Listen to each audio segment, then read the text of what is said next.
Então, pessoal, boa tarde. Vamos iniciar a nossa sessão de julgamento da primeira turma da terceira Câmara da segunda sessão do CAF, dia 3/8/2020, período da tarde, iniciando às 14h08. Presentes os conselheiros João Maurício Vital, Wesley Rocha, Kleber Ferreira Nunes Leite, Fernanda Melo Leal, Paulo César Macedo Pessoa, Letícia Lacerda de Castro, Tiago Duca Amoni e Sheila Aires Cartacho Gomes. Como suplente, o Dr. Tiago, que está substituindo uma vaga que está para ser preenchida aqui no colegiado. Nós vamos começar dando andamento para o último processo da manhã, que foi o item 29 da pauta. Não temos nenhuma sustentação oral prevista, então a gente vai seguir a ordem da pauta, em função de não termos nenhuma preferência, nenhuma sustentação oral. Com a palavra a doutora Letícia, para a relatoria do processo da Cial Construções Civis Limitada. Esse processo é um pedido de restituição da Cial, da retenção de 11% incidente sobre algumas notas fiscais de prestação de serviços, nos termos do artigo 31 da 8.212. E aí, no relatório, eu indico as competências, no contexto de uma obra ali de Joinville.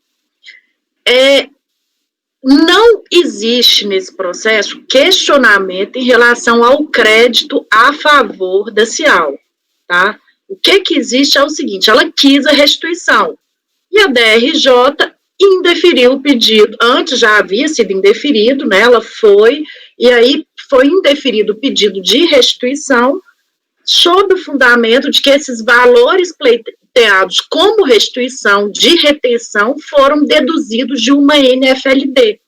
Aí indicaram aqui o número dela, tá? Que foi lavrada em fiscalização nesse período.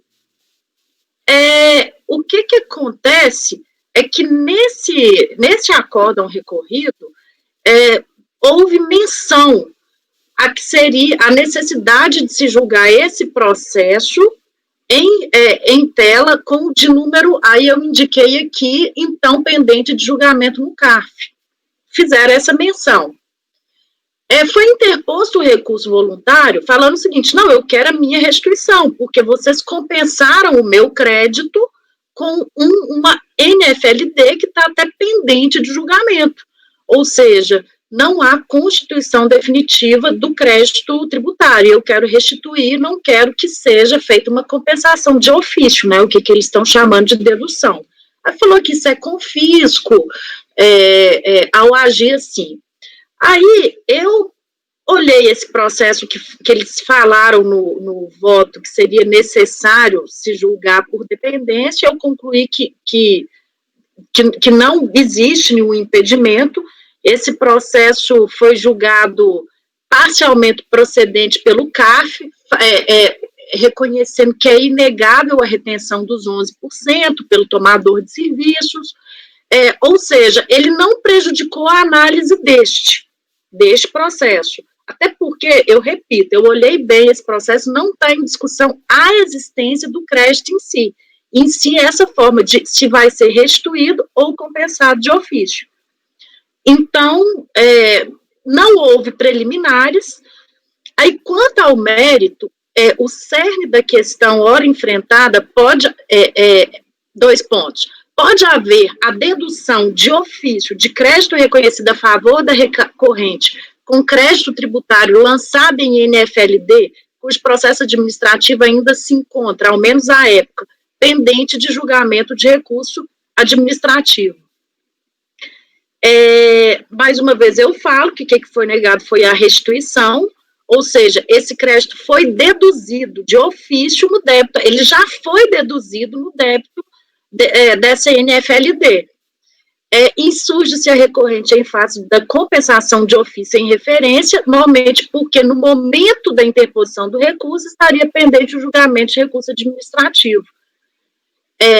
Ora, caberia à recorrente, para sustentar seu direito à restituição, juntar ao presente feito documento novo que provasse o desate favorável deste processo administrativo da NFLD, bem como a inexistência de quaisquer outros débitos tributários.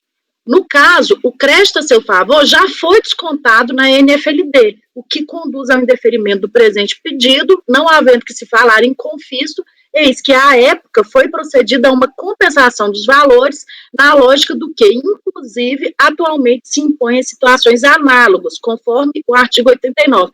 Eu citei o artigo atual da compensação de ofício. Aí, ressalte-se, por fim, que, à época do pedido de restituição, vigorava essa instrução normativa que previa quanto à compensação de ofício, o que está no artigo 215. Uma vez compensados os valores, não há que se falar de sua restituição. Ante o exposto, voto por negar provimento ao recurso. Mas já foi deduzido, foi compensado de ofício. Eu acho que deduzido na fiscalização, né? É como se ele tivesse utilizado como crédito. Não é lá no DAD, no discriminativo analítico de débito. É como se fosse considerado que ele recolheu esses valores. E aí eles utilizam como dedução do principal.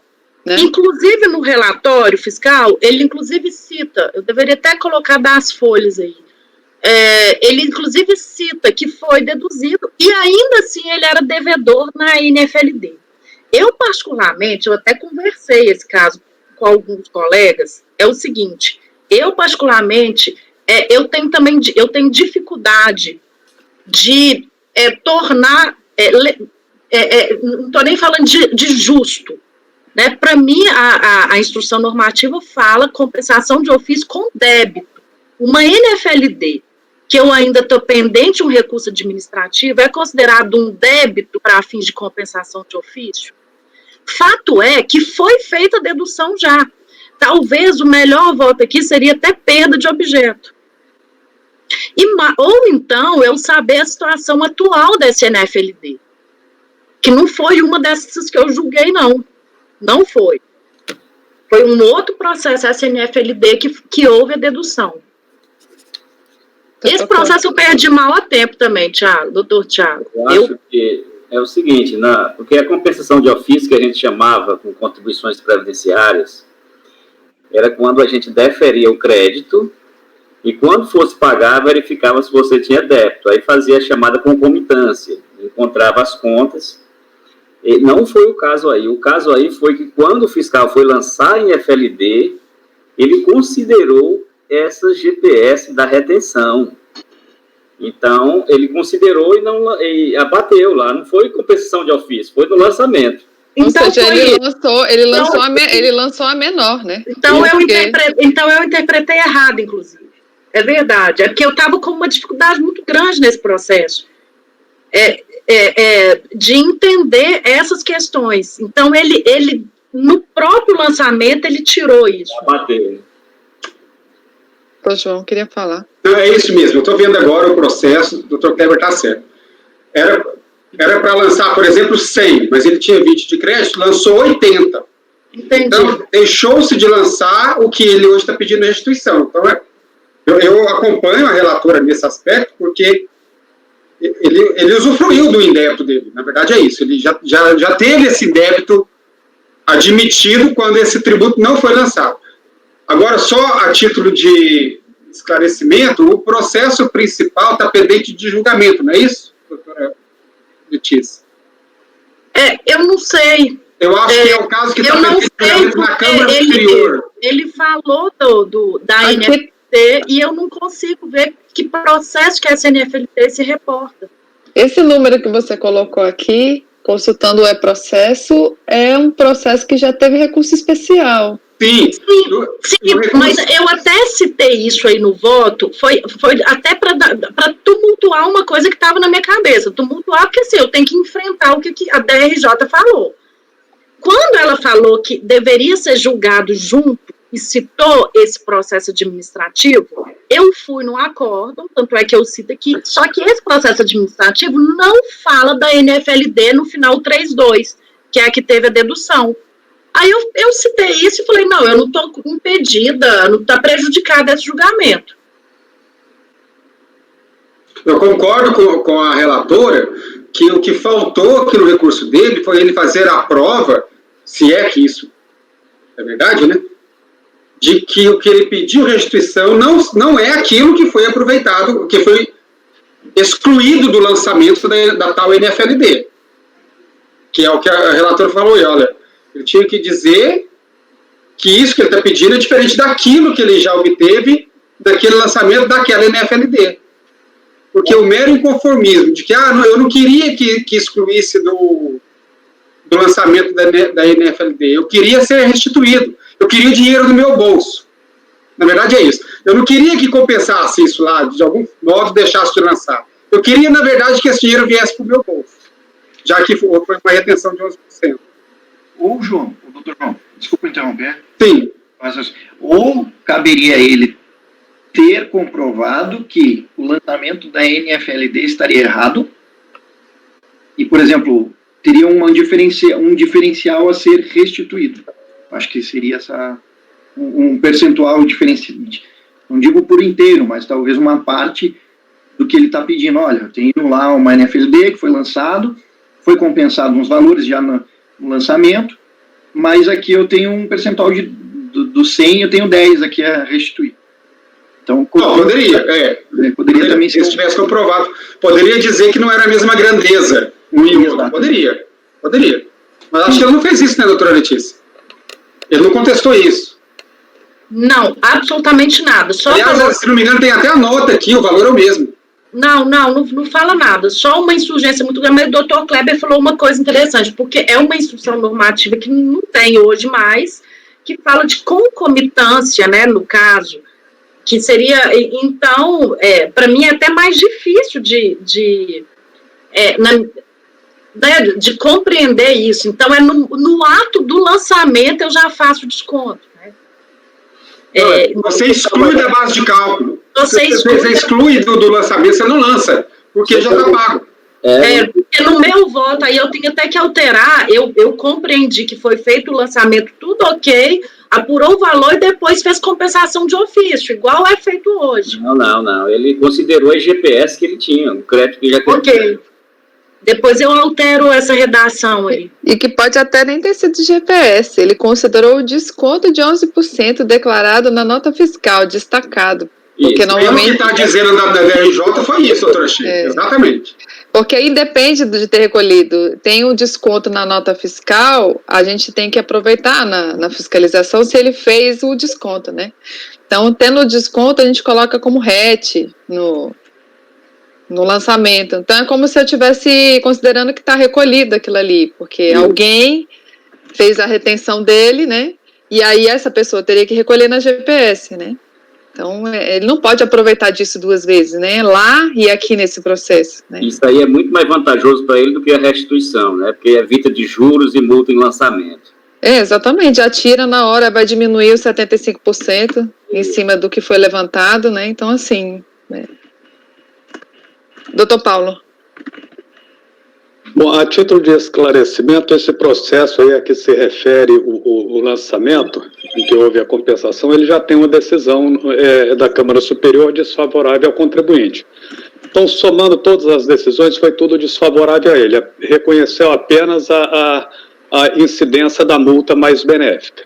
Não fosse isso, eu entenderia que seria o caso de julgar tudo junto. Por quê?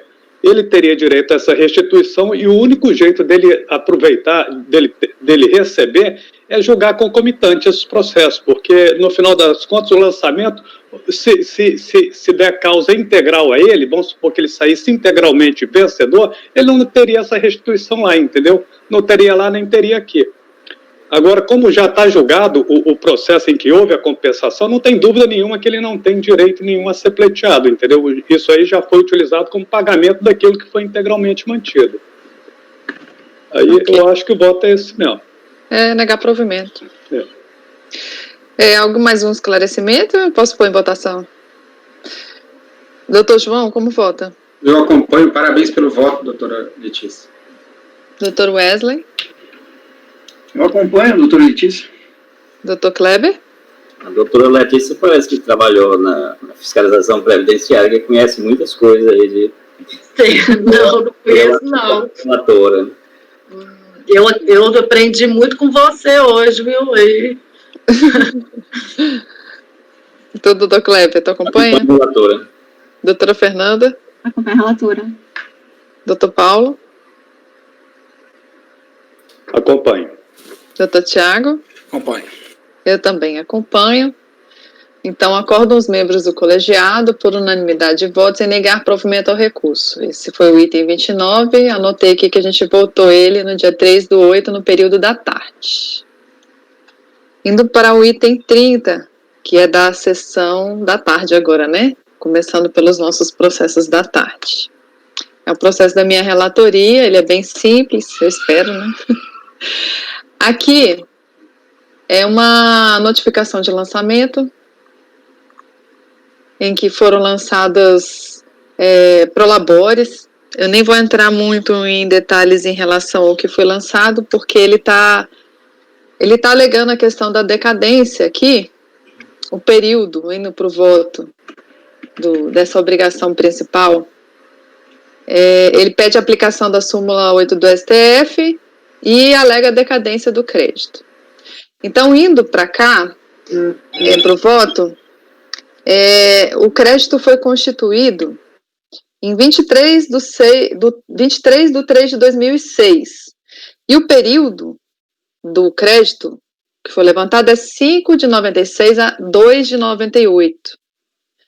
E aí, aplicando a regra decadencial do 150, porque tem um relatório de documentos apresentados, de folhas 13 a 15, que houve pagamento antecipado, aplicando a regra decadencial do 150, todo o crédito tributário está decaído. Ainda que eu aplicasse 173, também estaria. Então, é bem tranquilo de resolver esse caso aqui desse processo. Então, eu estou dando provimento ao recurso para reconhecer a decadência do crédito lançado. Algum questionamento? Doutor João, como vota? Eu acompanho. Doutor Wesley? Eu acompanho. Doutor Kleber? Acompanho. Doutora Fernanda? Acompanha a relatora. Doutor Paulo? Acompanho. Doutora Letícia? Acompanho. Doutor Tiago? Acompanho. Então, esse item ficou acordo os membros do colegiado, por unanimidade de votos, em dar provimento ao recurso.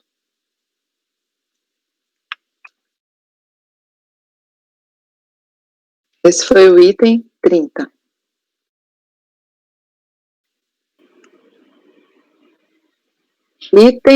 Voltando para a doutora Letícia. No. Hoje ela está dominando a pauta. Item 31. Depois eu quero... 31 é Americana, não é? É, Americana Granitos do Brasil. Tá. É um processo também obrigação acessória. Foi apresentada GFIPs com dados não correspondentes aos fatos geradores de várias competências. Foi lavrado o auto de infração, aplicado uma multa significativa, à época, a empresa pretendeu se beneficiar da relevação da multa, retificando, nos termos do artigo 291, parágrafo 1º, retificando todas as GFIPs com os dados corretos, porque fala que ela vai ser relevada se o infrator formular pedido, corrigir a falta dentro do prazo de impugnação, ainda que não contestada a infração, desde que seja o infrator primário e não tenha ocorrido nenhuma circunstância agravante. Então, ele retificou.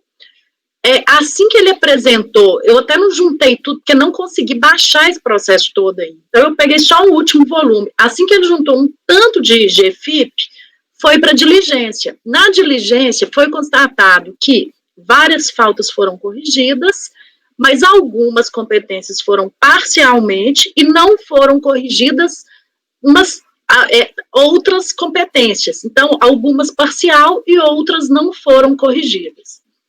Com base nisso, o processo voltou, né, da diligência, e o auditor sugeriu que a multa de 287 mil fosse para 60 mil. Valor da época, isso está na folha 2.652 do processo. Ele sugeriu porque ele considerou, inclusive, para tirar a multa daquelas GFIPs que foram retificadas parcialmente. Aí veio o recurso, aí na DRJ, a DRJ falou, não, o valor não é de 60 mil, tem que ser relevada a multa, sim, todavia tem que ser mantida aquelas em que não houve correção da falta da GFIP, mesmo a total como a parcial. E esse valor, aliás, o auditor tinha falado que a multa era 25 mil, e a DRJ falou, não, é 60 mil. Aí veio o recurso. Aí no voto, eu falei que é importante destacar alguns fatos incontroversos, né? Que a recorrente não contestou o descumprimento da obrigação acessória. O segundo, que houve retificações das GFIPs. E o terceiro, que em virtude da diligência a gente constatou que algumas foram parcialmente e outras não foram retificadas, né? E que depois dessa diligência, posterior à impugnação, houve uma nova retificação. Aí eu até pontuei que quanto a essa nova retificação após a impugnação, eu não posso falar se está correto ou não, porque o processo não foi de novo para diligência, mas que ela apresentou outra retificação, apresentou. Estabilizadas essas questões, eu passo a análise da preliminar. Ela está falando que deveria ter prova pericial para provar que está tudo correto. Então, foi rejeitada essa preliminar. Quanto ao mérito, ela defende que deve ser relevada completamente, porque na visão dela, a retificação é até decisão de primeira instância. O artigo 291 é claro que para corrigir a falta deve ser no prazo de impugnação. Sucessivamente, né, e ela não cumpriu isso, sucessivamente ela fala que o auditor fiscal lançou uma multa de 25 mil. Não, ele não lançou. O auditor, quando foi o processo para diligência, ele sugeriu. Eu até coloquei aqui, é importante registrar que, ao contrário do afirmado pelo recorrente, a fiscalização não reduziu sua multa, após a diligência realizada em suas GFIPs. A rigor, esse relatório não altera o lançamento, por absoluta falta de possibilidade jurídica. Ora, o lançamento já estava formalizado pela fiscalização competente. Com efeito, estando o lançamento na esfera litigiosa, não pode ser mais alterado pela fiscalização. Não procede, portanto, o argumento recorrente de que o auditor teria reduzido já a multa por 25 mil. E eu adoto o entendimento da DRJ, já que o artigo fala que a relevação é da falta corrigida. Como foi parcialmente, aplica-se a multa tanto em relação às GFIPs não retificadas, quanto aquelas que foi retificada, mas com erro. Então, eu rejeito a preliminar suscitada e voto por negar provimento ao recurso. Deu para entender? Sim. Alguém tem alguma dúvida mesmo? Doutor João? Essa decisão tomada pelo fiscal, realmente, ele tem... E quando a pessoa apresentava, ela apresentava ao fiscal autuante o pedido de relevação. Mas o fiscal aí só fez sugerir. Então, ele não decidiu. Ele podia ter decidido a 25 mil, mas ele não decidiu. Foi para a DRJ, então o voto é esse aí mesmo. Doutor João. Doutor Cleber, não, na verdade não é exatamente isso. Aqui não é aquele caso que volta para a fiscalização, corrigiu o lançamento. Já quando retornou já em sede de contencioso, a pedido da DRJ, que tinha determinado uma diligência. Então, essa informação contida lá, o fiscal cumpriu a diligência, como disse a relatora. Ele confrontou as as alterações de GFIP com a possibilidade de relevação para verificar aquilo que tinha sido corrigido ainda no prazo de impugnação e constatou que parte não tinha sido corrigido, parte tinha sido só parcialmente corrigido. E aí ele sugeriu que esse valor novo seria de 25 mil. E está correta a relatora, porque essa sugestão no relatório de diligência não tem o condão de alterar o lançamento, o auto de infração, de modo algum. Lembrando que a diligência nada mais é do que uma informação técnica no âmbito do contencioso para subsidiar o julgamento. Ou seja, a etapa do lançamento já estava mais do que concluída, a gente já estava na etapa do contencioso. Então, está correta a relatora, a informação do fiscal que está errada, e a DRJ disse isso, a relatora está dizendo isso, porque não é 25 mil, é 60. O fiscal, ele teve o cuidado de falar, eu sugiro. Sim. Tá lá no documento que eu citei, ele falando assim, eu sugiro que seja 25. Eu tive uma dificuldade nesse processo, porque eu não estava entendendo bem o que era, mas é porque ele realmente tirou da base da multa as GFIPs que foram entregues com erro e manteve só aquelas GFIPs que não foram retificadas. Sim, na verdade, o erro, a diferença entre os 25 mil e os 60 mil é que o fiscal considerou o da diligência, que fez essa sugestão inoportuna, para falar a verdade.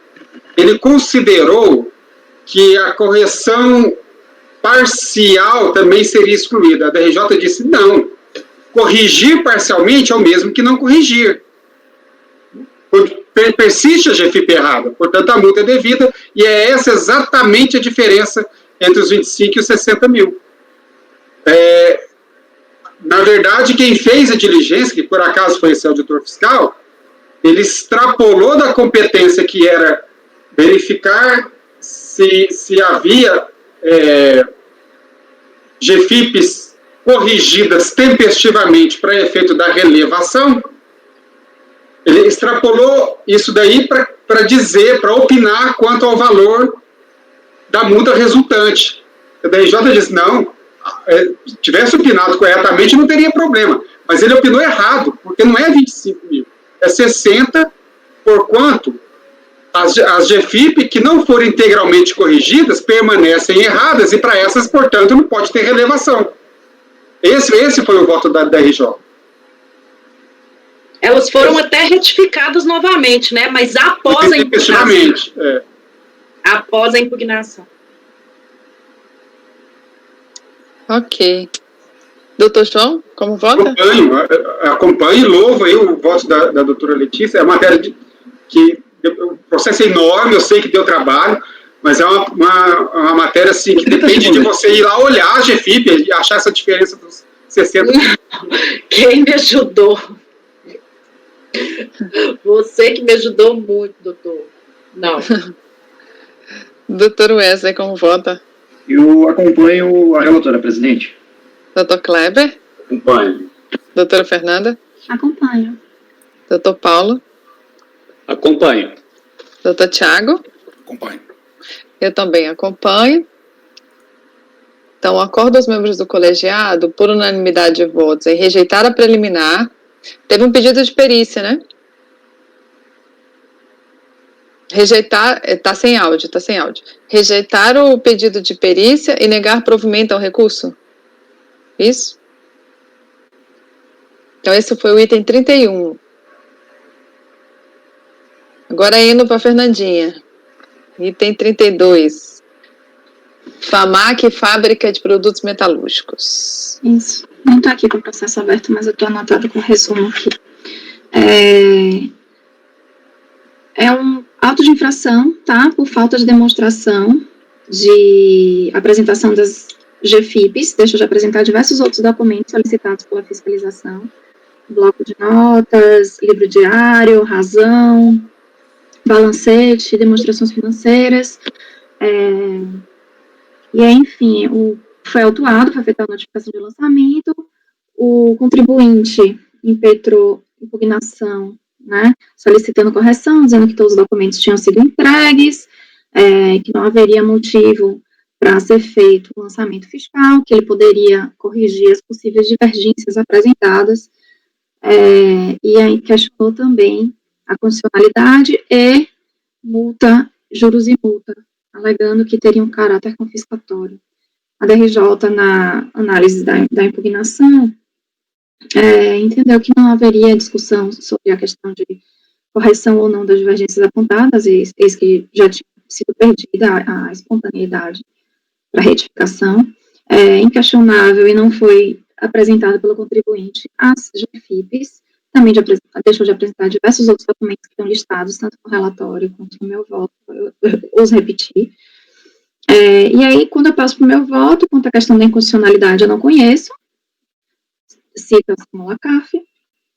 Quanto à nulidade, eu afasto, eu não reconheço a preliminar de nulidade, porque eu entendo que o processo teve o atendimento de todos os requisitos legais. Quanto à apresentação dos documentos e GFIPs, eu trago a discussão sobre o ônus da prova, um voto que eu sempre trago nessas questões, porque, enfim, ele traz várias alegações, várias hipóteses de defesa, alegações de constitucionalidade, coisas semelhantes, mas o fato é que não junta esses documentos que foram solicitados pela fiscalização. E, por fim, eu falo sobre os juros e a multa, também trago súmula e entendimento pacificado sobre o não confisco. Esse é meu voto. Ok. Algum questionamento? A obrigação acessória, não ter declarado em GFIP. Alega multa confiscatória, a questão da Selic, não corrigiu a falta. Doutor João, como vota? Eu acompanho. Doutor Wesley? Não, para quê? Eu acompanho o relator, presidente. A relatora. Doutor Kleber? Acompanho. Doutor Paulo? Acompanho. Doutora Letícia? Acompanho. Doutor Tiago? Acompanho. Eu também acompanho. Então, acordam os membros do colegiado, por unanimidade de votos, em conhecer parcialmente do recurso, não conhecendo as alegações de inconstitucionalidade, súmula CAF número 2, e negar-lhe provimento. Agora, indo para o item 33, é minha autoria. Deixa eu abrir aqui.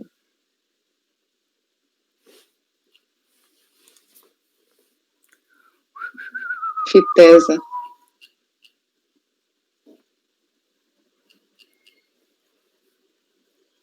FITESA 33 e 34. Indo para o 33. Deixa eu abrir aqui.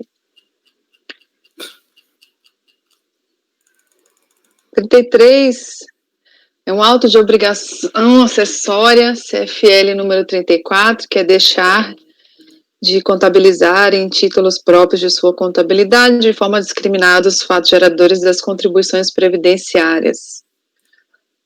Foi aplicado a multa no valor mínimo, dada a incidência de a inexistência de circunstâncias agravantes e atenuantes.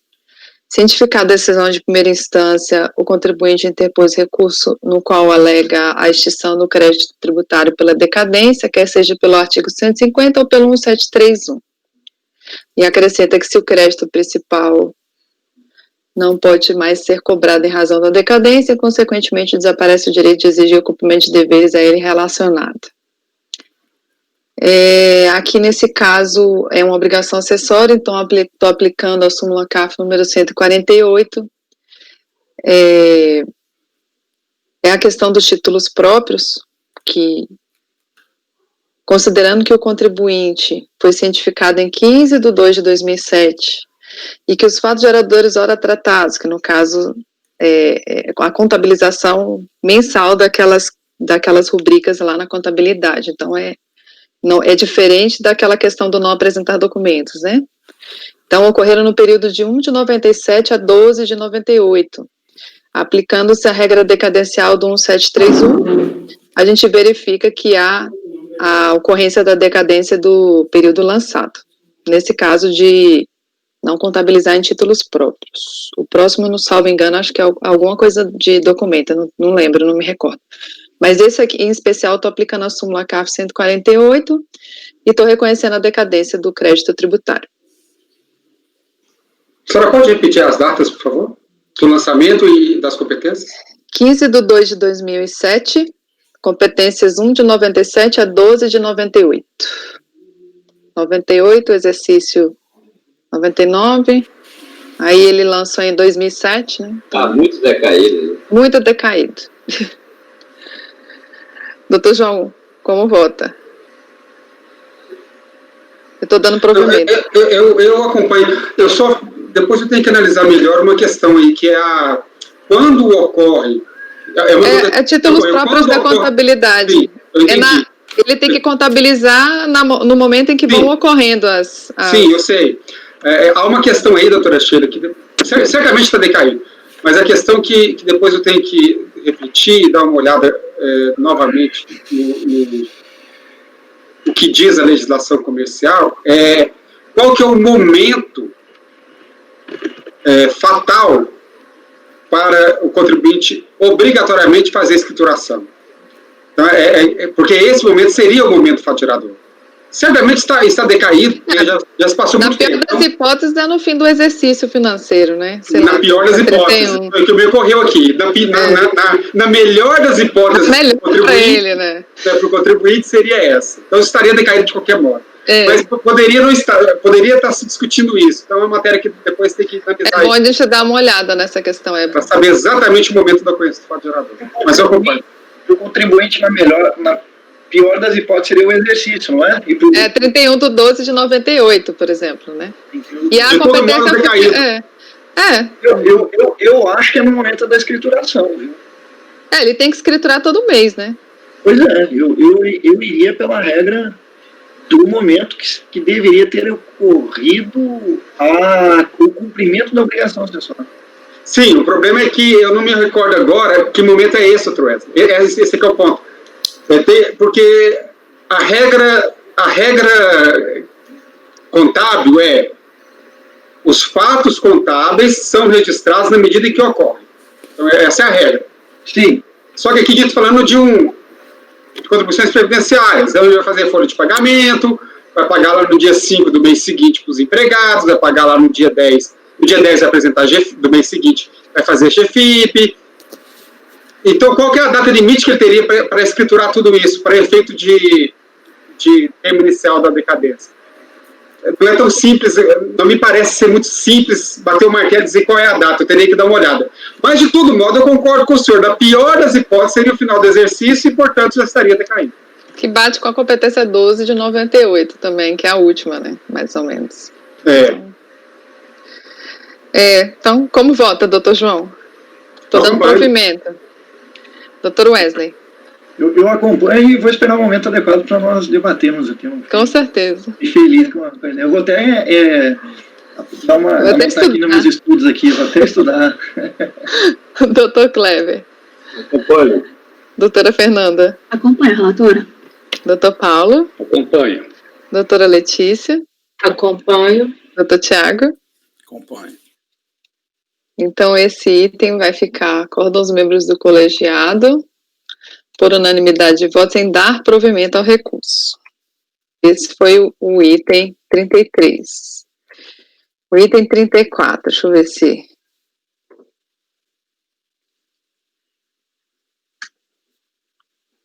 Item 34. É um auto de infração de obrigação acessória.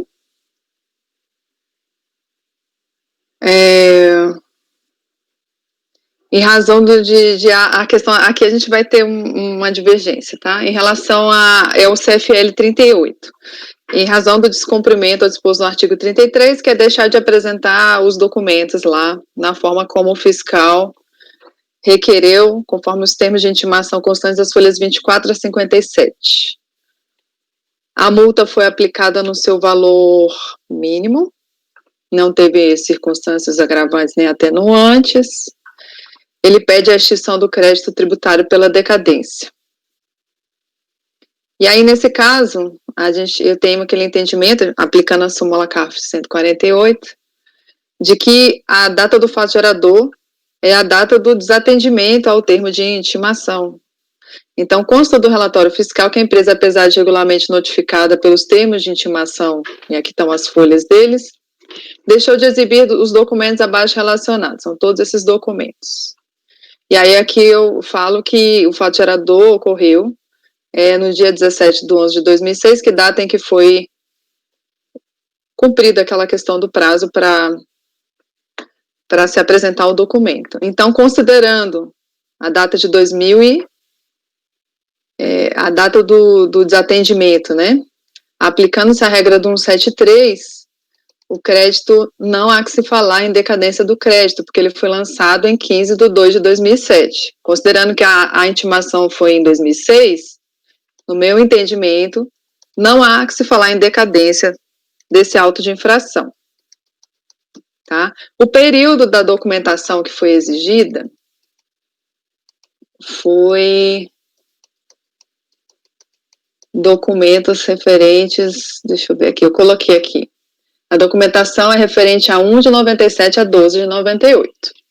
Tá? Então, a informação importante aos que pensam que a questão do período da documentação influi na questão da decadência. Na minha situação, o período é indiferente, o que importa aqui é a data do desatendimento da intimação. Então, eu estou negando o provimento ao recurso.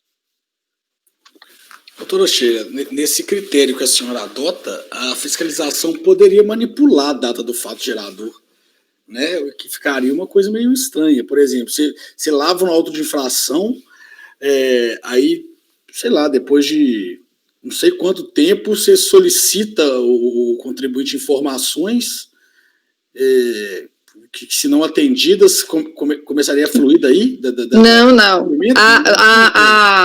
Os termos de intimação são feitos durante o procedimento fiscal. Ah, sim, antes da lavratura do auto. Antes da lavratura do auto de infração. Então, uma vez que normalmente... Não uma intimação posterior, não, né? Não. Eu estou considerando a intimação que foi feita durante o procedimento fiscal que ensejou a lavratura do auto de infração. Entendi. Os documentos que ele solicitou foram todos esses aqui, ele não apresentou, em que pese eles se referirem a 97, 98, no meu entendimento, o fato gerador é a intimação não cumprida, né? Da obrigação acessória, né? Mas aí não tem crédito constituído? Não tem lançamento tributário? Não, o fato gerador de uma obrigação acessória, nessa situação, é a intimação não cumprida, a mesma coisa dos títulos próprios. Ele deixou de escriturar naquele momento aqueles títulos próprios da contabilidade. Doutor João queria falar, pode falar, doutor João. Tá sem o microfone. Esse ponto que o doutor Thiago falou, nem toda fiscalização resulta em auto de infração. Mas é comum que uma... Por quê? Por que não resulta? Porque às vezes você vai fazer uma fiscalização e está tudo correto. Isso, aqui a gente está tratando da multa por não... Oi? Partindo dessa premissa, como que você vai considerar essa fiscalização o termo inicial do fato gerador? Não teria como. Deixa eu terminar o raciocínio. Então, independente do resultado da fiscalização, se resultou no auto de infração ou não, o fato é, no curso dessa fiscalização, houve uma intimação que ele não atendeu. E esse é o fato gerador dessa multa. Isso não está vinculado com ter um auto de infração do tributo ou não. Ou com o resultado que teria sido dado a essa ação fiscal. Porque o fato gerador da obrigação acessória, ele é absolutamente independente do fato gerador da obrigação principal. E nesse caso, a obrigação acessória seria atender à intimação. Se ele não atendeu, mesmo que não tivesse havido lançamento, que no caso até houve, mas mesmo que não tivesse havido lançamento, ele estaria obrigado a atender a intimação de todo modo. Até para evitar o lançamento. Até, eventualmente, a informação requerida por intimação poderia ser útil, inclusive, para evitar o lançamento. Se considerado a data do lançamento, doutora Sheila, está decadente? Ou não está decadente? Considerando a data A data da intimação, se eu for considerar como a Não, data a do data fato do- gerador, não está decaída. Agora, se vocês considerarem a data do período dos documentos, aí é igual o anterior. É de Aí ele 2006. estaria decaído. Foi em porque- 2006 que ele citou o cara pedindo livro de 97 e 98. A questão é que vocês entendem que não é obrigatório apresentar documentos de 97, 98 para esse período. Eu tenho um entendimento que não. Ele solicitou, ele tem que apresentar. É aquela discussão que a gente já teve várias vezes aqui. Tem essa discussão. Não vamos começar a discussão. Doutor João, pode falar. Eu só gostaria de lembrar uma coisa, não quer dizer, adotando a tese do doutor, vou chamar do doutor Kleber, doutor Wesley, que é de que, acho que a Fernanda também Todo mundo. fez o entendimento, o Paulo também tem, não quer dizer que estaria decadente porque os documentos estariam extemporâneos, não é isso. Isso não torna decadente o fato gerador. Isso torna despicienda a intimação. Essa que é a questão. Eu não posso entender que estaria decadente a obrigação principal, porque o documento seria extemporâneo, e usar no mesmo critério entender que não é decadente se o documento não for extemporâneo. Porque o termo inicial da contagem da decadência será o mesmo, que é a data da intimação. Então, me parece, doutora Sheila, que a tese vencedora não é de considerar decadente o fato gerador aí. É de considerando que a intimação não poderia ter sido feita. É dispensável, os documentos não poderiam ser exigíveis, né? Ok. Bom, doutor João, como vota? Eu vou negar Eu acompanho, nesse caso, eu acompanho a relatora. Doutor Wesley.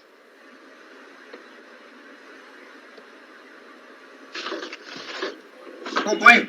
Você vai me acompanhar? Peraí. Alô, oi. Oi. Eu vou acompanhar a relatora. Certeza? Certeza. No meu caso, é aquele caso que você diverge, só para lembrar. Ah, tu tá dando... Eu tô negando o provimento. Não vou não. reconhecer a decadência do crédito e não vou considerar despicienda a apresentação dos documentos. Não, então eu vou abrir divergência, viu, presidente? Peço desculpas aí que meu áudio estava aqui com falha.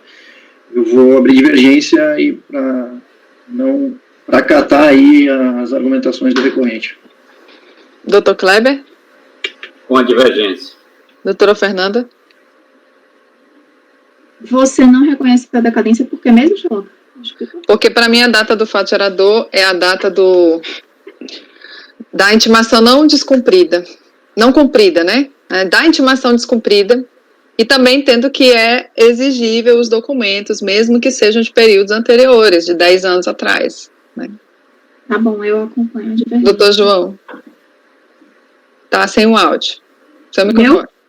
Doutor João, peraí. Desculpa interromper a votação, doutora Sheila. Eu preciso entender melhor o voto de divergência, porque é o seguinte. A senhora senta dizer, para mim, o fato gerador o fato gerador dessa obrigação acessória é o não atendimento, está na lei. Isso, está na lei. Isso eu acho que a gente nunca divergiu.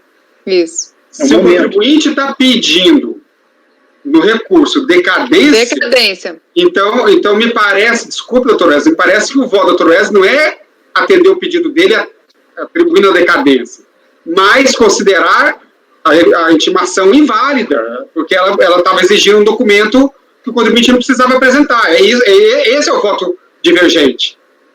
É diferente de considerar decaído. Esse que é o ponto. A senhora disse no seu relatório que o contribuinte pediu decadência.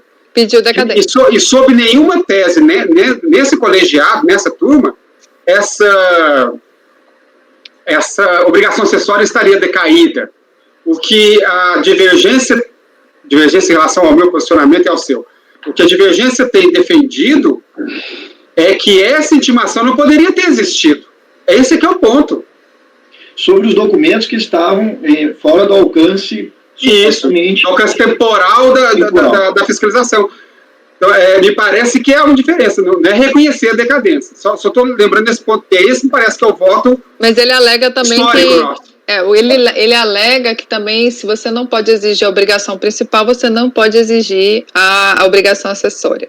não é isso que me parece a nossa divergência aqui. Desculpa, estou advogando pela divergência, mas me parece que a divergência eu nunca acataria um posicionamento desse, de que eu não posso exigir obrigação acessória se eu não exigir a principal. Depende da obrigação acessória, depende da obrigação principal. Não é atender o que está pedindo o contribuinte, é excluir a multa porque a intimação é inválida. Me parece que essa que é a tese. Doutor Paulo. É só para pontuar aqui com a fala da Sheila, já que ele argumenta que isso não é exigível a obrigação principal, não seria exigível a acessória, eu leio isso aí como ele está impugnando o mérito, efetivamente, como o João coloca, entendeu? E é da procedente o recurso voluntário para cancelar a exigência por não ter fundamento a intimação relativa a períodos já decaídos. Não estou reconhecendo a decadência, mas é improcedente por não caber essa intimação. Aí eu entendo que, por exemplo, aí haveria uma decadência, porque... Enfim... Não é decadência, não é decadência. A questão é que se está exigindo intimação para apresentar documentos relativos a períodos já decaídos. Os períodos estão sendo decaídos para exigência principal, mas para obrigação acessória ele está deixando de atender naquele momento. Aquele pedido é absurdo, entendeu? Não é exequível. Pedir para apresentar documentos de 10 anos atrás. Quase 5 anos decaídos, entendeu? Então, entendo que realmente não era exigível, exequível o cumprimento dessa intimação, entendeu?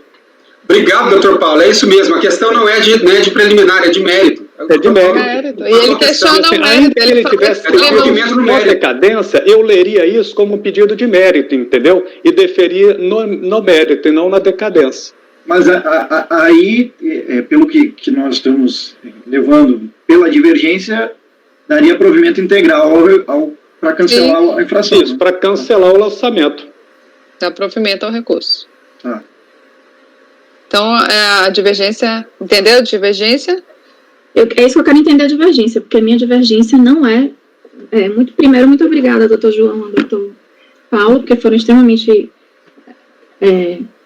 elucidativos os comentários, porque eu estava justamente com dúvida da questão da decadência, que eu sou muito técnica com isso, então eu não entendo o que é a decadência. Agora, se teve um pedido claro do contribuinte para que fosse dado provimento ao recurso voluntário, com base, por exemplo, no argumento que o doutor Paulo levantou da inexecuibilidade do atendimento desse pedido, de fatos de anos anteriores, então eu dou provimento ao recurso voluntário. A minha pergunta é certeza se realmente o padrinho de advogar, se foi solicitado isso pelo contribuinte de forma clara, né? Eu não vou dar nada que o contribuinte não pediu.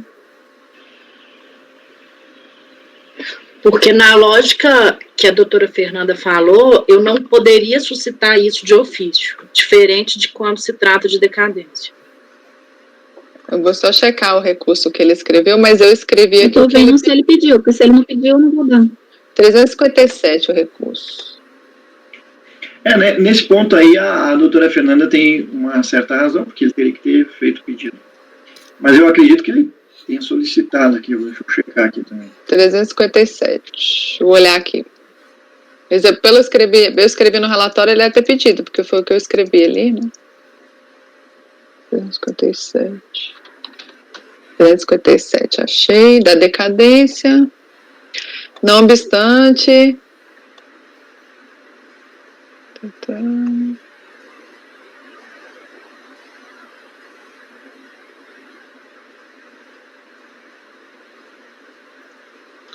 Sheila, pelo que a senhora colocou no relatório, ele pediu, só que ele colocou o nome decadência, isso não é decadência, o Paulo está certo, isso é mérito. Então, é mérito, mas eu escrevi separado as duas coisas, eu falei que ele pediu a decadência e ele alega que não tendo sendo reconhecida a decadência da principal, não há que se falar em prática de infração. Não, nada a ver, não é essa a questão. A questão é, se ele diz, não atendi porque, como diz a doutora Fernanda, eu não atendi a intimação porque eu não estava obrigado a guardar os documentos. Se ele alegou isso, ele está alegando uma questão de mérito. Agora, se ele não alegou, como é que você vai levantar isso? Isso não é uma matéria de ordem pública. Ele tem que trazer isso para o processo. Sim, ele trouxe. Até porque ele não está impedido de apresentar os documentos. Ele pode estar desobrigado, mas não estaria impedido, não pode ser uma matéria de ordem pública. Não seria um rigor excessivo, tal qual pedir prescrição ao invés de decadência? Desculpa, Há doutora uma Letícia. diferença, desculpa, doutora Letícia, há uma diferença nesse caso em particular, porque na ocasião dessa ação fiscal, vigorava o entendimento, ainda não rechaçado pelo STF, de que a decadência das contribuições previdenciárias era de 10 anos. Então, naquele momento em que a fiscalização estava acontecendo, não teria sido um pedido descabido, usando a expressão do Dr. Paulo. Não teria sido. Claro, com o advento da súmula vinculante número 8, esse pedido se mostrou descabido. Mas no momento em que ele foi feito, não teria sido descabido. Eu não sei se isso responde a sua pergunta. Não é que a intimação foi errada, ela foi como devia ter sido na ocasião, só que futuramente descobriu-se que não era para ter sido assim. Ele questiona exatamente isso. Desaparecendo o crédito principal, desaparece o crédito da obrigação acessória. Ele fala, todavia, conforme se percebe, mediante análise dos períodos cobrados, o lançamento de ofício constante da NFLD visa a cobrança de créditos cuja homologação tácita já se operou para todas as competências. A última competência cobrada teve sua homologação tácita configurada em 12 de 2003. Desta forma, tendo sido formalizada a notificação do ato administrativo, ele fala, por não haver mais possibilidade de cobrar a obrigação tributária principal, tendo em vista que a decadência já ocorreu para toda e qualquer pretensão de cobrança do período lá, não há como pretender a cobrança do crédito tributário oriundo de obrigação acessória relativa ao mesmo crédito principal extinto. É só isso o recurso dele? Não, ele fala Sim, só... assim nessa matéria? Só, fala da decadência em si, e aí acrescenta em relação ao principal, só isso. Em relação à decadência, ele fala do período dos documentos? Não, ele não questiona o fato dele não ter obrigatoriedade de apresentar os documentos desse período, não. Ele só fala que se ele... principal, não existe acessório, não é isso? É. Se não tem principal, não tem acessório, e ele se foca em decadência. Aqui, que é elucidativo. Ele fala que houve pagamento antecipado, não houve dolo, fraude ou simulação. Então, o prazo para a autoridade administrativa lançar iniciou-se o prazo decadencial a partir da ocorrência de cada fato gerador. Ele fala que a decadência é de cada fato gerador, finalizando após 5 anos. Ele considera como data do fato gerador aqueles anos lá dos documentos.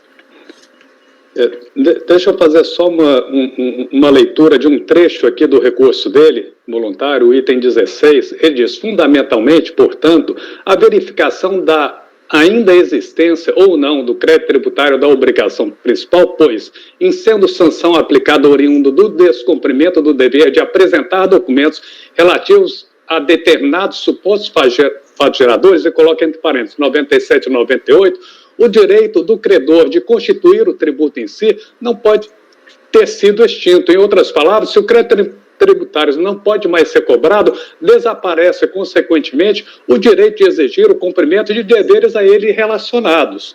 Eu acho que está claro que ele contesta aqui o dever de atender essa intimação, entendeu? Do gosto desse pedido aqui como um todo, para mim está bem claro isso. Tá claro. Eu acho que nesse linha ele impugnou, eu entendo também. Ele impugnou a obrigatoriedade de atender a intimação. De atender. É mérito isso. É mérito. É mérito.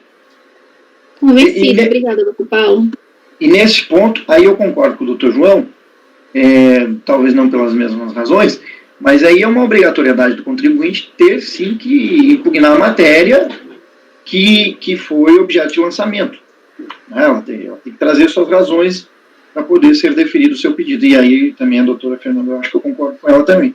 Teria que estar aí no contexto, e eu acredito que uma leitura aí do doutor Paulo é vencido isso. Ele até invoca no item 20. Ademais, vale trazer à baila o disposto no parágrafo único do artigo 95 do CTN, segundo o qual os livros obrigatórios de escrituração comercial e fiscal e os comprovantes de lançamento neles efetuados serão conservados até que ocorra a prescrição dos créditos tributários decorrentes das operações a que se refiram, que é justamente a questão do que vocês falam.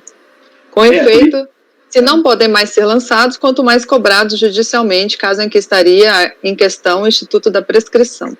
o que eu vejo de um pouquinho diferente ali que a gente já conversado, viu, doutora Letícia, sobre flexibilizar a decadência e prescrição, que eu acho que é um pouquinho diferente, porque tem que estar aí a matéria impugnada expressamente ou que entenda-se no conjunto de argumentação que ela seja impugnada. Então, eu vejo um pouquinho diferente, porque nesse caso aí não seria matéria de ordem pública. Colher os votos de novo. Então, doutor João, como vota? Liga o microfone. Eu acompanho a relatora.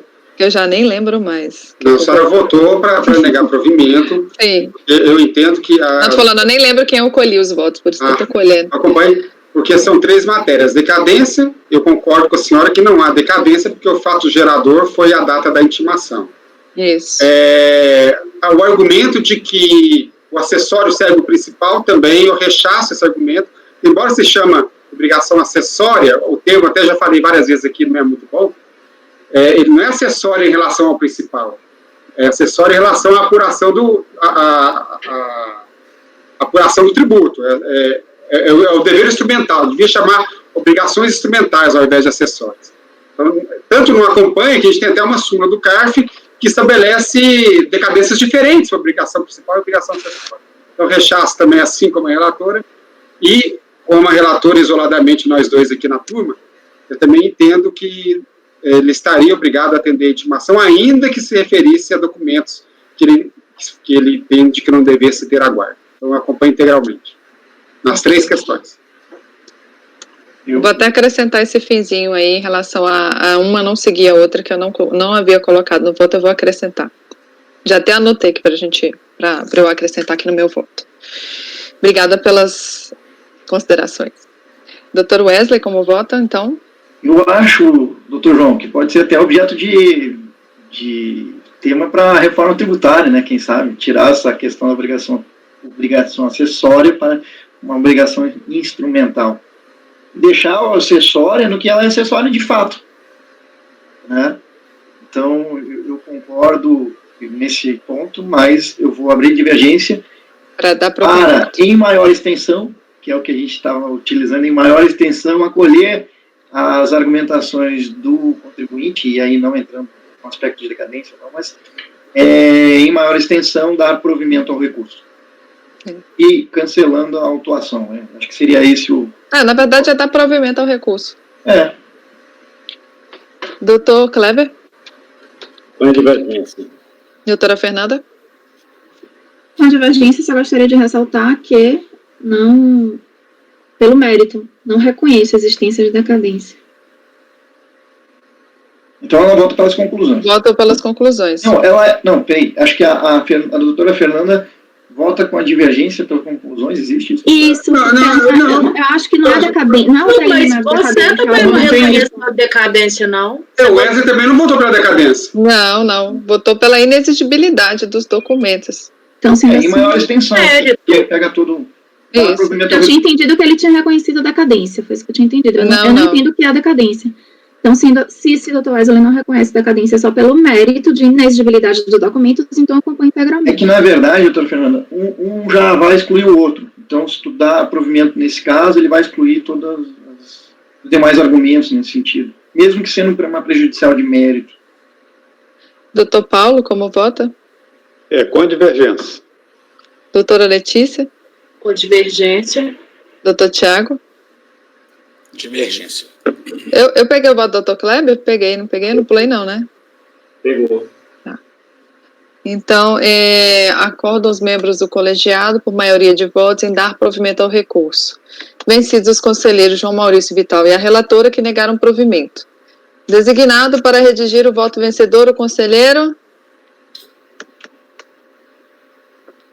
Dou-lhe uma, dou-lhe duas... Quem está mais por dentro dessa tese? Manda para mim. Wesley? Foi até o doutor João, não. Ele que começou. Mas eu tecnicamente poderia, mas não é legal que eu fui vencido e fazer o voto vencedor. Não, a gente nunca teve isso, acho que aqui no colegiado sempre foi... nunca precisou ter, né? Mas poderia ser necessário. Então, Vou botar seu nome, tá, doutor Wesley? Tá bom.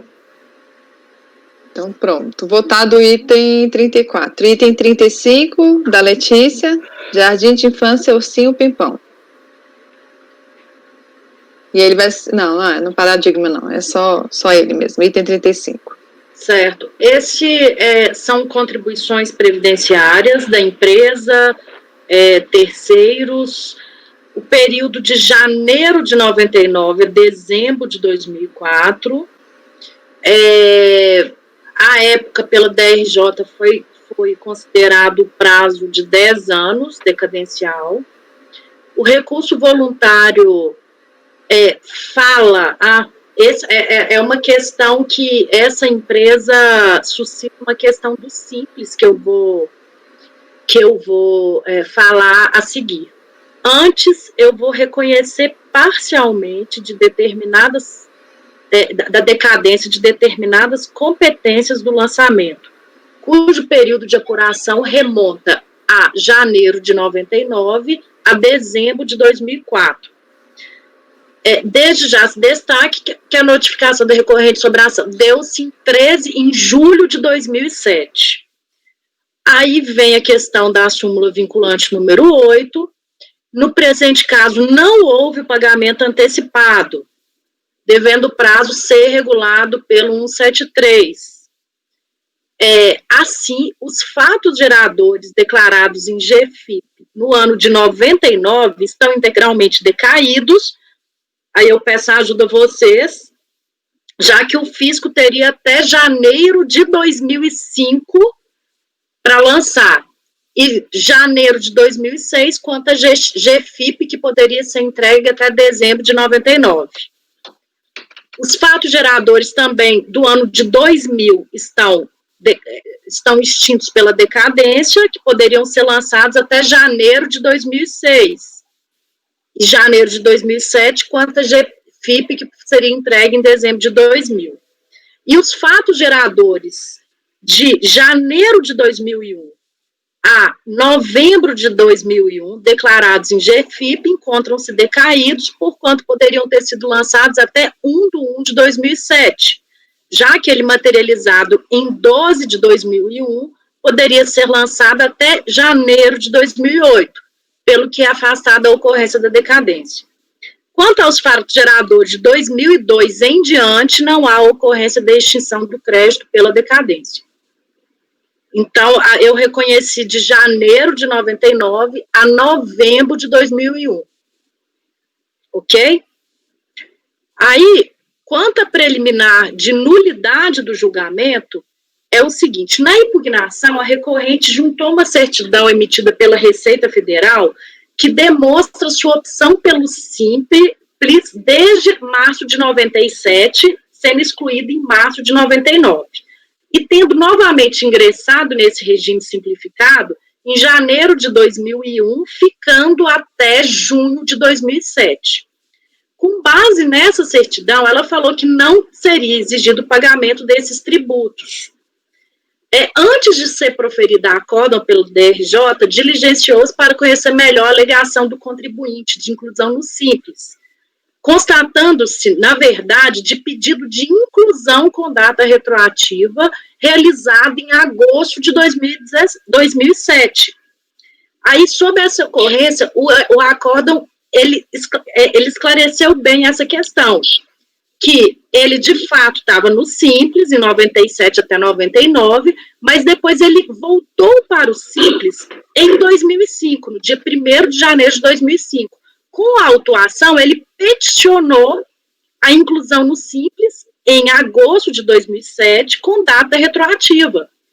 E a certidão constou, que ele juntou no processo, constou a observação que ele estaria no Simples, mas, na verdade, quando pegou o extrato lá das folhas 78 do processo, era um evento registrado, mas com alteração ainda não efetivada.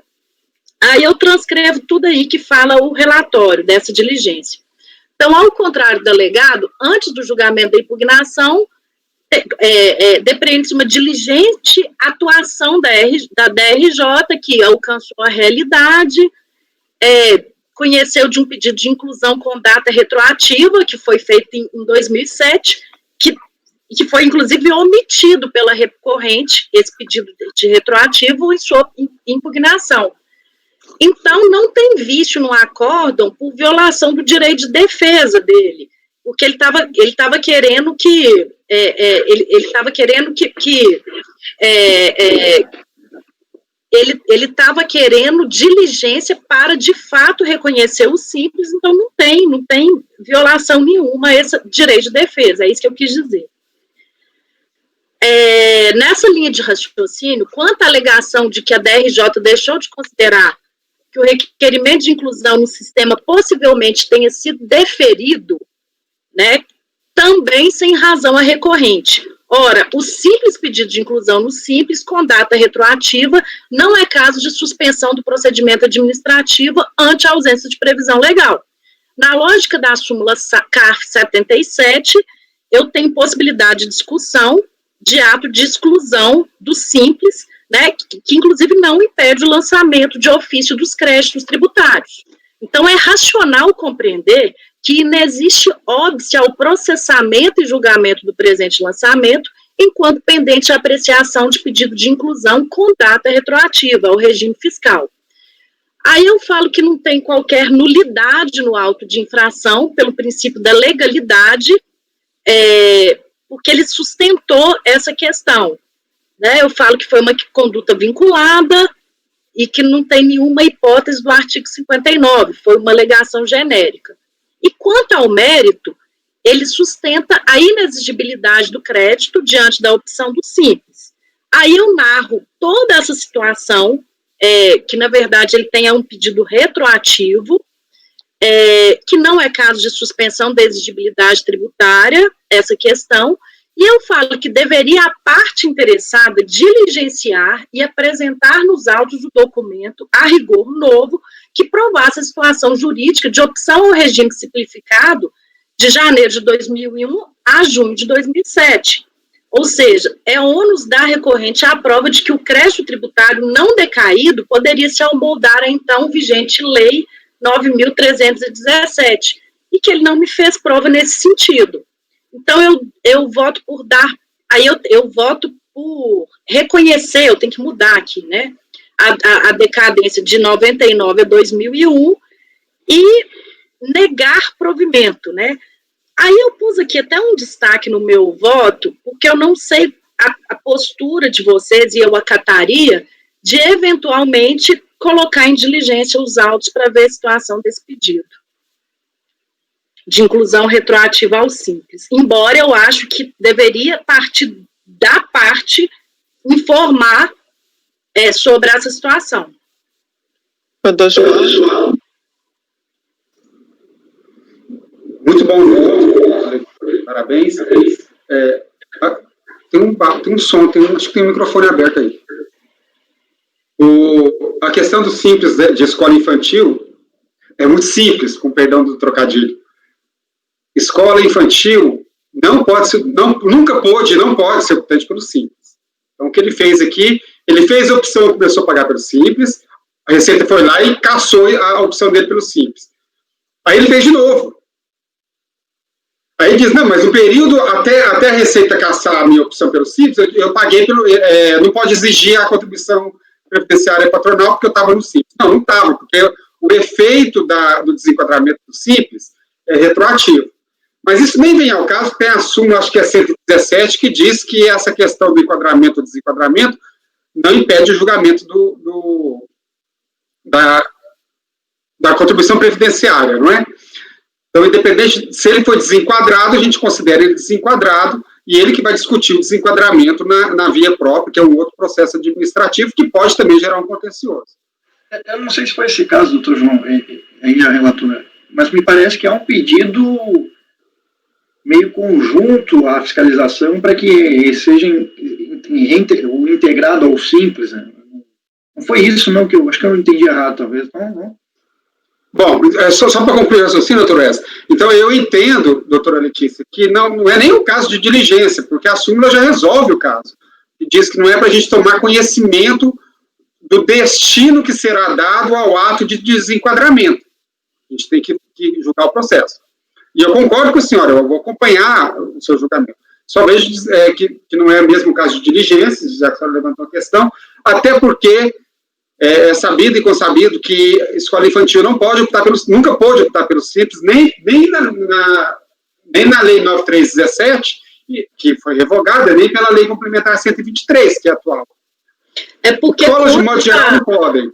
Consta nessa diligência falando que numa lei de 2000, 10.034, passou a admitir que creches e pré-escolas e estabelecimentos de ensino fundamental pudessem ingressar no Simples. Então, eu nem sabia disso, mas eu nem pesquisei, mas consta essa informação aqui que eu transcrevi, inclusive. Na verdade, é do acórdão recorrido, então não é do relatório fiscal. Bom, mas enfim, eu acho que não é o caso de diligência não, doutora Letícia, porque na melhor das hipóteses a diligência iria dizer o seguinte: tá, ele foi desenquadrado da opção que ele fez em 99 e ele fez um novo pedido de enquadramento, é isso que vai dizer a diligência.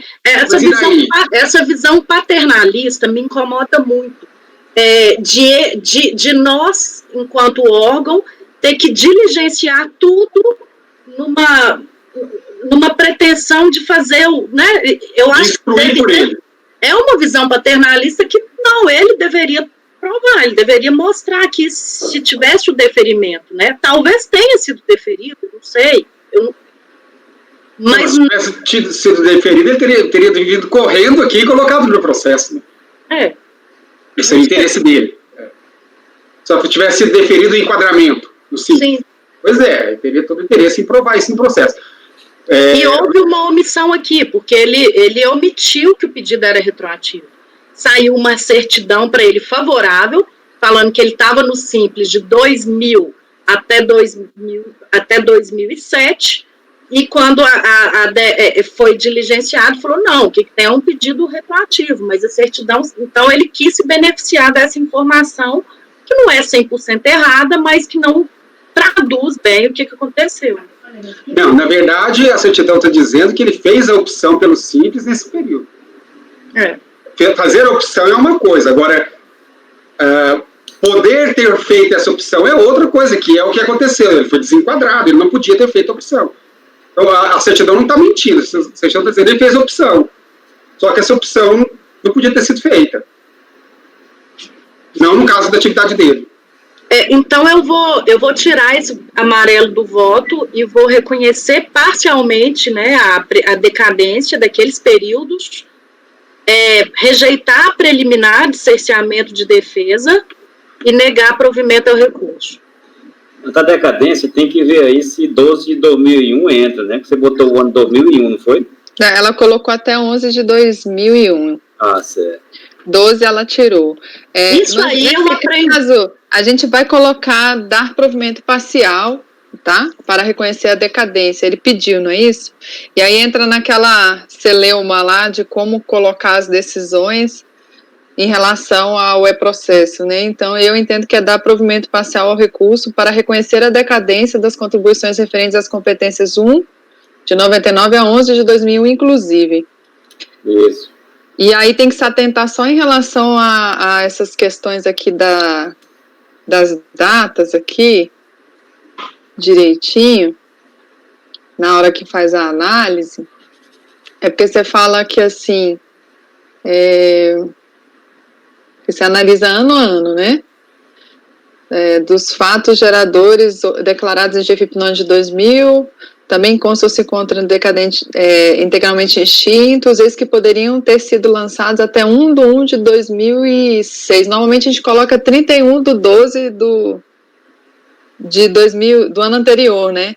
A partir de 1/1 de 2006 ele já estaria decaído, entendeu? É só essa questão, porque a gente coloca 31/12 do ano anterior, não é isso? E é o correto.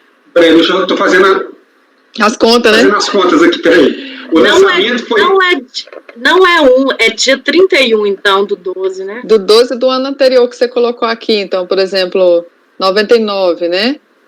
até 31/12/2005, não é isso? 31/12/2004, então. 2004, é. É que você colocou 1/1/2005, né? O fisco Verdade. teria até 31/12/2004. A partir do 1/1/2005 estaria Tá. decaído, né? Mas aí, no caso, você está aplicando um 731, né? Isso. Então, 99... Então, eu já estou alterando aqui essas questões. É só isso. Eu também tenho eu faço uma enorme confusão com essas... Deixa o João fazer as contas aí, que ele é melhor. Não, peraí. O lançamento ocorreu em 7 de 2007. Isso. A gente está aplicando 173. Isso. Então, a competência 11 de 2001 poderia ter sido lançado ainda em 2001. Então, não é isso? Isso. Aí vai para 2002. Então, 1º de janeiro de 2002, 3, 4, 5, 6, está decaída. A competência 12 de 2001 poderia ter sido lançada em 1 de 2002. Começa a contar 1 de 2003, pela regra do 73. 3, 4, 5, 6, 7. Então, a competência 12 de 2001 não decaiu. As anteriores decaíram. 12 também? Não, é 11, né, que você está falando?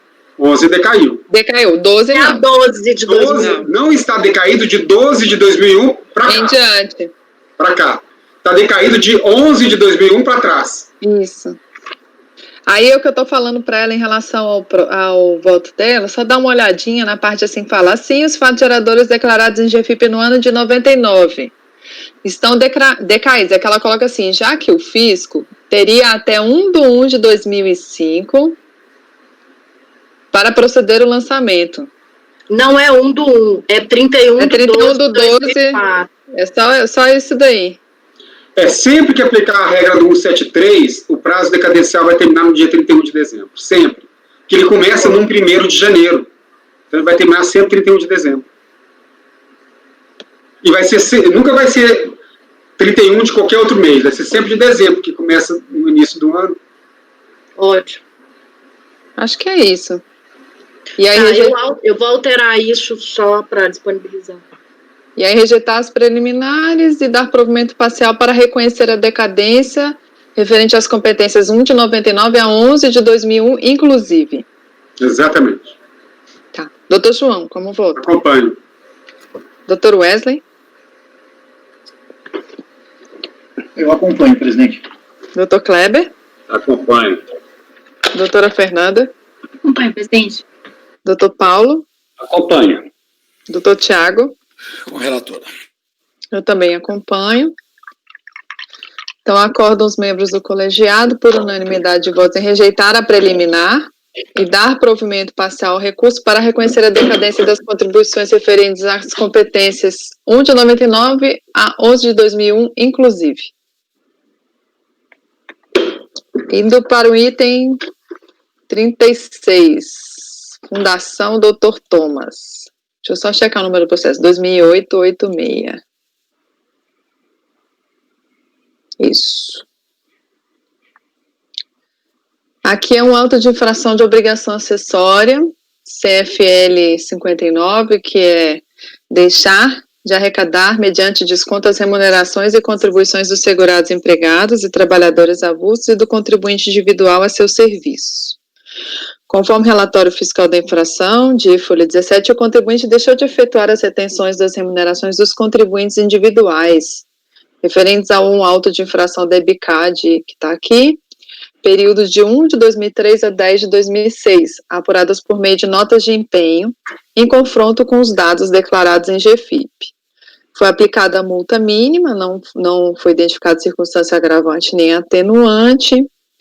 Ele, cientificada a decisão de primeira instância, ele reitera as mesmas alegações ofertadas em impugnação, e eu transcrevo aqui a seguir, que a notificada, basicamente são 3 questões. Seja notificada, a notificação julgada improcedente face à decadência do direito de lançar. Caso se entenda pela parcial procedência, seja aplicada a atenuante de que a empresa nunca for autuada, seja realizada a perícia com o escopo de aferir se houve prejuízo ao fisco, com as pretensas irregularidades, e solicita a revisão da fiscalização por outro agente fiscal. Indo para o voto. Eu considero que ele reiterou as alegações, eu estou adotando o relatório de primeira instância, eu não estou reconhecendo a decadência. Aqui ele fala que o período é 1 de 2003 a 10 de 2006. Deixa eu ver aqui que eu posso resumir. Não tem, em relação ao artigo 296, no 293 do Regulamento da Previdência, não é o caso não teve nem agravante nem atenuante. Deixa eu ver aqui. Que o auto foi lavrado em observância aos princípios do processo administrativo fiscal. A questão da alegação de prejuízo à fazenda, não há nem o que se falar, né, que houve o descumprimento da obrigação acessória, então, independente de ter havido prejuízo ou não, tem que considerar. Enfim, aqui eu estou reiterando a decisão da DRJ, não é o caso de aplicar circunstância atenuante, que aí eu cito aqui os casos de aplicar a questão da circunstância atenuante, rejeita o pedido de perícia e de diligência, né? E aí eu só cito aqui as súmulas do CAF em relação à decadência. Então, considerando que o contribuinte foi cientificado do auto de infração em 26 de 12 de 2007 e que os fatos geradores se referem a 1 de 2003 a 10 de 2006, não há que se falar em decadência. Então, eu estou afastando a decadência, deferindo o pedido de perícia e negando o provimento ao recurso. São 3 alegações. A decadência, ele alega que ele era... são aqueles 3 pontos, A, B e C. Que ele não prejudicou o fisco. São alegações mais vazias. Ele não contesta a infração foi devidamente comprovada. Ele pede que outro fiscal revise o procedimento e eu estou indeferindo. Então, é isso. Afasta a decadência, nega o provimento ao recurso e indefere o pedido de perícia e diligência. Algum questionamento? Doutor João, como vota? Eu acompanho. Doutor Wesley? Eu acompanho, presidente. Doutor Kleber? Acompanho. Doutora Fernanda? Acompanho. Doutor Paulo? Acompanho. Doutora Letícia? Acompanho. Doutor Tiago? Acompanho. Esse foi o item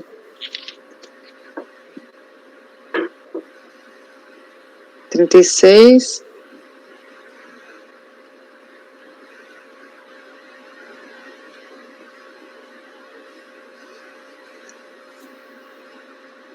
Agora indo para o item 37.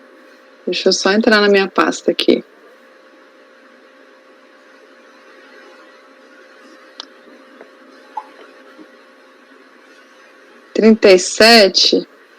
Auto de infração de obrigação acessória, Código de Fundamentação Legal é o 30, que ele deixou de preparar a folha de pagamento referente a essas mesmas obrigações que estão lá no outro auto lá, tá? Aqui é a mesma situação, eu não vou nem ler o voto aqui, é afastar a decadência, indeferir o pedido de perícia e negar provimento ao recurso. São as mesmas alegações, a mesma coisa, só que muda que um ele deixou de arrecadar essas contribuições e o outro ele deixou de preparar a folha de pagamento. A gente pode pôr em votação esse, do mesmo jeito? Doutor João, como vota? Eu acompanho. Doutor Wesley? Acompanho, presidente. Doutor Kleber? Acompanho. Doutora Fernanda? Acompanho, presidente. Doutor Paulo? Acompanho. Doutora Letícia? Acompanho. Doutor Tiago? Acompanho.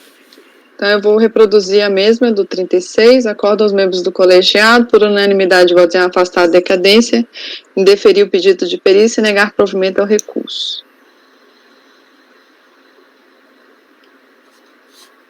Item 38.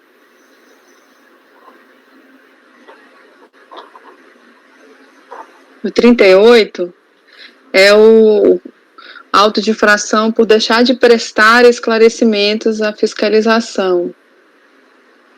Foi solicitado que ele apresentasse uma documentação e ele deixou de apresentar. No caso aqui é a RAIS. Ele não apresentou a RAIS. Foi apresentada a multa também no valor mínimo. Ele alega os mesmos pontos: decadência, atenuante, que aplique atenuante. É a mesma questão. E aqui eu estou afastando a decadência, deferindo o peso de perícia e negando o provimento ao recurso. Doutor João, como voto? Eu acompanho. Doutor Wesley? Eu acompanho, presidente. Doutor Kleber? Eu acompanho. Doutora Fernanda? Acompanho. Doutor Paulo? Acompanho. Doutora Letícia? Acompanho. Doutor Tiago? Acompanho. Então vai ficar o mesmo resultado do anterior. Acordam os membros do colegiado, por unanimidade de votos, afastar a decadência e deferir o pedido de perícia e negar provimento ao recurso. O item 39 da doutora Letícia saiu de pauta por solicitação da PGFN. Item 40 da minha relatoria. GVL Logística. Doutor Wesley. Dá para fazer um minutinho de pausa só para ir no banheiro? Podemos, a gente pode antecipar o intervalo. Pode ser? Pode. Então a gente retorna daqui a 15 minutos? 15? Pode ser 10 para mim, não tem problema. Não, 15 minutos. 15 minutos? Uhum. Tá bom, então. Às 15h55. É ok. E vamos interromper a gravação, Val.